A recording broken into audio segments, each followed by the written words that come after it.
Hi, it's Tom Toole here with RE/MAX Mainline, coming to you with another quick video message to help you stay ahead of and informed about the local real estate market in the greater Philadelphia area. So today is the third week in March. We've had a pretty interesting market so far in 2014, and I'm sure a lot of people out there want to know the number one question that consumers have about real estate: how's the market?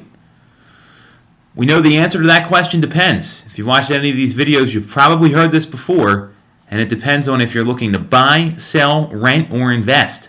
So let's talk about some numbers that we're seeing in the greater Philadelphia area, and then we can talk about how that affects each of those particular segments of the real estate market. So year to date, what we're seeing in Philadelphia, as well as Chester, Delaware, and Montgomery counties, is a 15.82% decline in number of homes sold, up to as high as a 1.66 increase in number of homes sold, all divided by greater municipality there. We're seeing sale prices are actually up. On average, the average sale price is up 4.71%, as high as 13.55%, so some really big increases there. The median sale price is up 1.79 to 7.56%, and on average, sellers are receiving 88.49%, up to as high as 93.73% of their asking price. Year to date, we've seen 2,829 properties close in Philadelphia, Chester, Montgomery, and Delaware counties. So what does this all mean?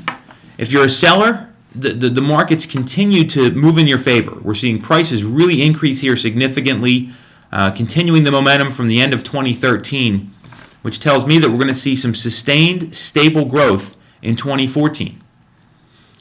Inventory levels are also very low right now. Less than 5 months of properties are available. So what that means is that if no new homes came on the market, it would take 5 months for all those current available listings to sell. So again, that really benefits the seller here. There's a low amount of choices, prices are up, and more homes are selling. The number that we see in terms of number of sales, that figure, it's a little skewed, and you have to know what happened locally to understand that. As you all know, we had about 5 or 6 huge snowstorms in January and February that really stopped things for a couple days. As a result, the market slowed down. The indicators are that it's continued to move in a favorable direction, but things happened, extenuating circumstances that slowed the activity. That tells me that the spring market's going to be very robust, and you're going to see a lot of new inventory becoming available and a lot of activity in March, April, and May up until the end of June. So sellers, you're in a good position as you have been. Now may be the time to get your home on the market before you see all those competing listings come out there in April and May.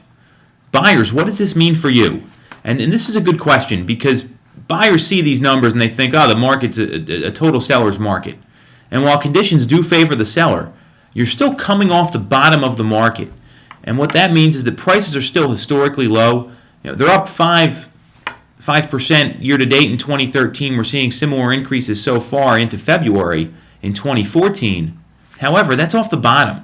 That's not off the peak numbers that we saw back in 2006. So prices are still lower than they have been. And most importantly, mortgage rates are still in that 4.5% range on a 30-year fixed loan.